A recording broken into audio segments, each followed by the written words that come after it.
Hello friends, मैं हूँ Paul hacker और मैं आज आप लोगों को बताऊंगा कि इक्वलाइज़र सेटिंग्स क्या होती है और इसको आप अपने पीसी पे कैसे सेट कर सकते हैं। ठीक है, पहला तो इक्वलाइज़र होता है, जैसे कि आप कोई गाना सुन रहे हो तो आप क्या चाहते हो कि उसमें बेस कुछ अच्छा हो या ट्रिबल अच्छा हो, तो आप क्या होता है इक्वलाइज़र की सेटिंग की मदद से आप वो सबको कंट्रोल कर सकते हैं और आप अपनी गाने सुनने के एक्सपीरियंस को और अच्छे बना सकते हैं। तो ठीक है, मैं आज सिखाता हूँ कि कैसे आप सेटिंग पे जा सकते हैं और अपनी ऑडियो क्वालिटी को अच्छे बना सकते हैं और अपनी गाना सुनने की जो एक्सपीरियंस है उसको आप अच्छा बना सकते हैं। ठीक है, इसके लिए पहले तो आपको ये कॉर्नर पे ये जो स्पीकर या ऑडियो जो है इसका आइकन पे राइट क्लिक करना होगा।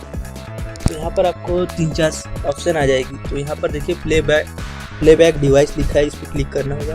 इस पर आप क्लिक कर दीजिए।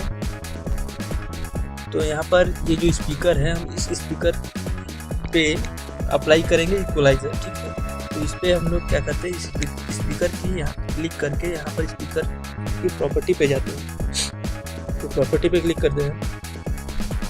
अब यहाँ पर देखिए एक टैब है, जनरल टैब है, लेकिन अपने को क्या है इस टैब पे जाना पड़ेगा, इन्हेंसमेंट। यहाँ पर देखिए यहाँ पर इक्वलाइज़र लिखा है।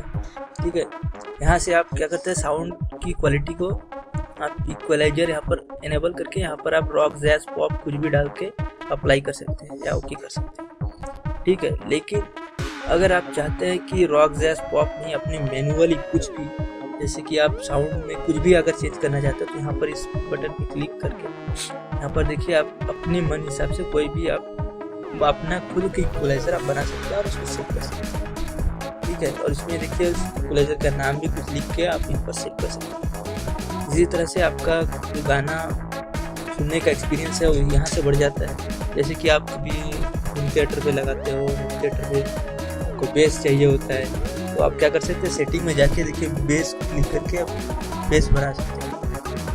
यहाँ पर आपको बहुत सारी प्रॉपर्टी मिल जाएगी। ठीक है दोस्तों, थैंक यू। इस वीडियो पे इतना ही, धन्यवाद।